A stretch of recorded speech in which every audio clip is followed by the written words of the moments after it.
Our fifth storyteller of the night, ladies and gentlemen, please help me welcome to the stage, G.K. Jayaram.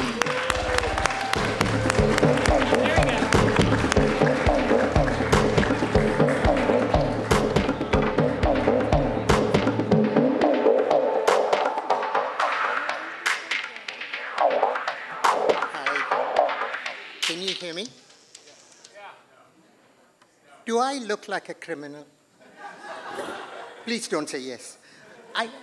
Yet, I committed not one but 2 crimes within the space of half hour against people whom I dearly love.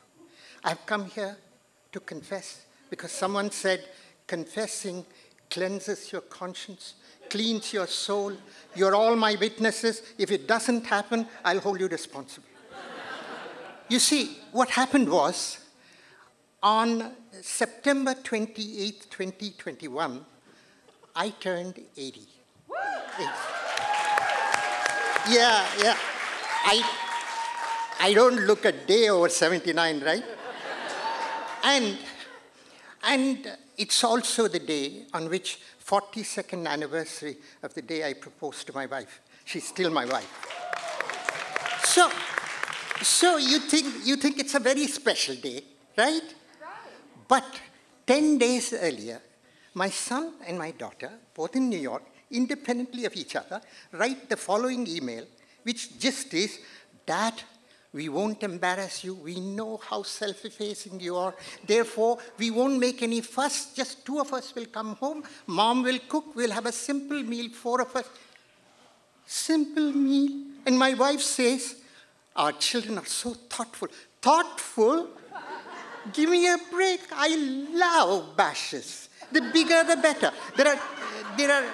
There are 2 reasons why my heart sank. My disappointment was, if possible, greater than Trump's.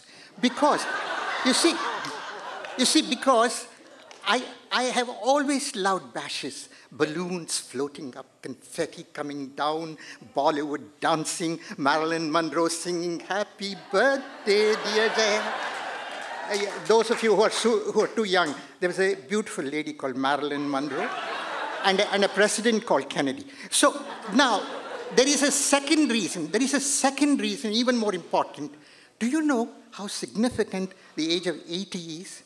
Only 1.6% of the global population, meaning 15 measly million people out of 7.9 billion people, go past 80.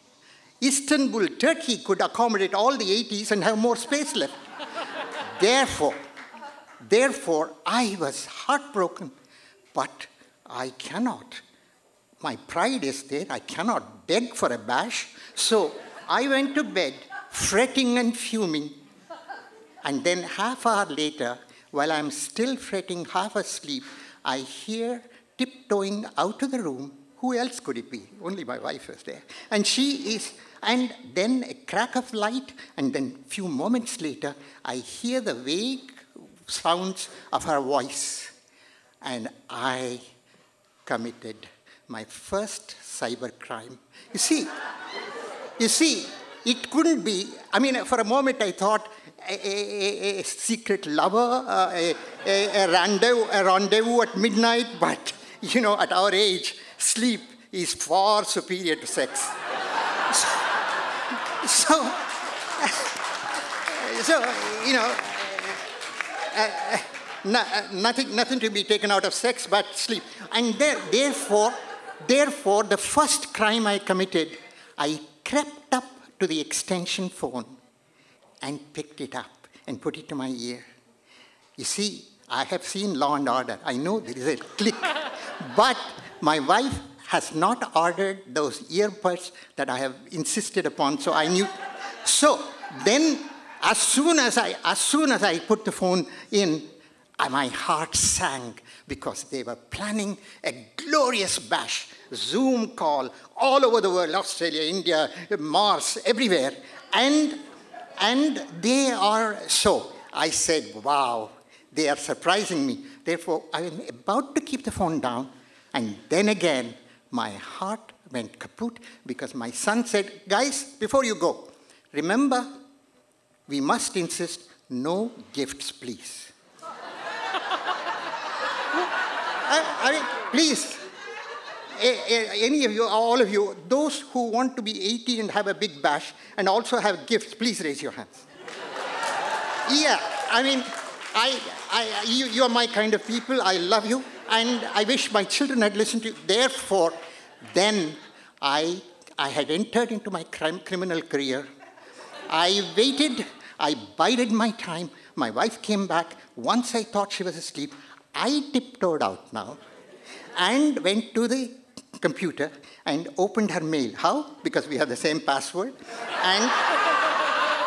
And for whatever it is worth, I am the computer geek, you know. In the land of the blind, the one-eyed man is the king. And there it was. There the draft was, and there were the deadly 3 words at the end, no gifts, please. And accidentally, I hit delete.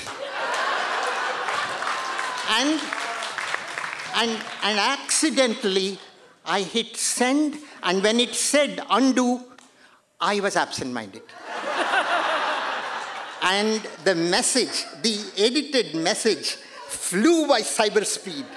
And I was one happy dude, and I wish I could stop here and say, we lived happily ever after, but as I lingered and savored my criminal savvy, the phone rang. I said, who's calling at this? I took the phone and I said, not to wake up my wife, yes, who is it? And she said, don't worry, dear, your secret is safe with me. She said, it was BCC to me too, I too know something. and I reread it, don't worry, I will tell them I accidentally deleted it because they know how bad I am with computers. Therefore, you remember to be surprised, okay? And good night. And then she says, oh, I forgot. You owe me a big one. In fact, many big ones. Tomorrow, I'll give you the list. I'll tell you what, crime doesn't pay. But my last words are, maybe while there was this iMail gate, and iMail blackmail, there was also a wonderful, glorious party.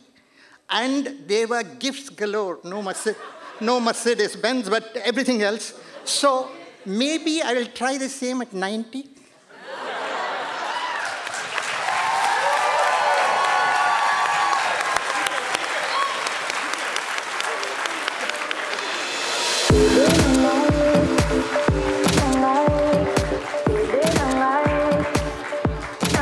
GK Jairam.